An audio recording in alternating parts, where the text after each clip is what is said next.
ধন্যবাদ ভাই। উনি একজন অরাজনৈতিক ব্যক্তি। আমি ডাক্তার রাবেয়া আক্তার। আমার স্বামী ডাক্তার কে এম বাবর জাতীয়তাবাদী দল বিএনপি গোপালগঞ্জ জেলা শাখার অন্যতম সদস্য, সাবেক সহ সাংগঠনিক সম্পাদক ড্যাব কেন্দ্রীয় কমিটি, গোপালগঞ্জ 2 আসন থেকে মনোনয়ন প্রত্যাশী। গত 22 আগস্ট রাত আনুমানিক 2 ঘটিকায় হঠাৎ আমার বাসায় সেনাবাহিনী আসে।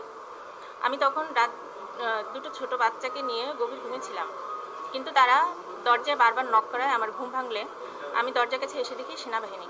তখন আমার বাসায় আমার দুটো বাচ্চা এবং হেল্পিং হ্যান্ড ছাড়া আর কেউ না থাকায় আমি দরজা খুলতে অনীহা প্রকাশ করি।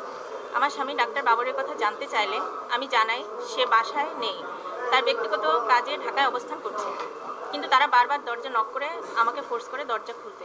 আমি তখন কোনো উপায়ন্তর না পেয়ে দরজা খুলে দিই। প্রথমে 10-12 জন আমার বাসার ভিতর ঢুকে আমার স্বামীকে খুঁজতে থাকে।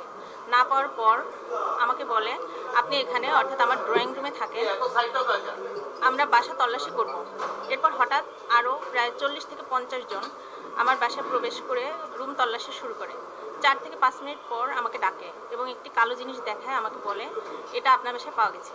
আমি বললাম এটা কী জিনিস? ওনারা জানায় এটা দেশীয় অস্ত্র, পাইপ গান। ওনারা বলেন এটা নাকি আমার অসুস্থ শাশুড়ি বাথরুমে কমোডের ফ্ল্যাশের ভেতর পাওয়া গেছে, ফ্ল্যাশের পানির ভেতর পাওয়া গেছে। আমি একা বাসাতে খাই খুবই হতভম্ব হয়ে যাই।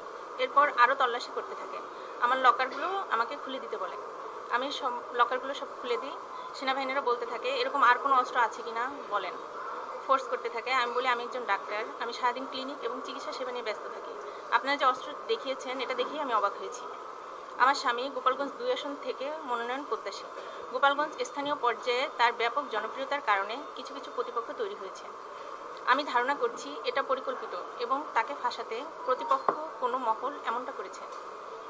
আমার স্বামী কোনো অস্ত্র ব্যবহার করে না, বা আমি তার স্ত্রী হিসাবে কখনো দেখিনি, কারণ এলাকার মানুষ তাকে প্রচণ্ড ভালোবাসে।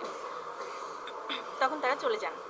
সুতরাং যে বা যারা আমার হাজব্যান্ডকে রাজনৈতিক এবং সামাজিকভাবে হেয় প্রতিপন্ন করতে বা ফাঁসাতে এমন নোংরা চক্রান্ত বা ষড়যন্ত্র করেছে, আমি দেশপ্রেমিক সেনাবাহিনী এবং স্থানীয় পুলিশ প্রশাসনকে বলবো আপনারা সুষ্ঠু তদন্তের মাধ্যমে প্রকৃত সত্য উদ্ঘাটন করুন এবং দোষীদের দৃষ্টান্তমূলক শাস্তির ব্যবস্থা করুন।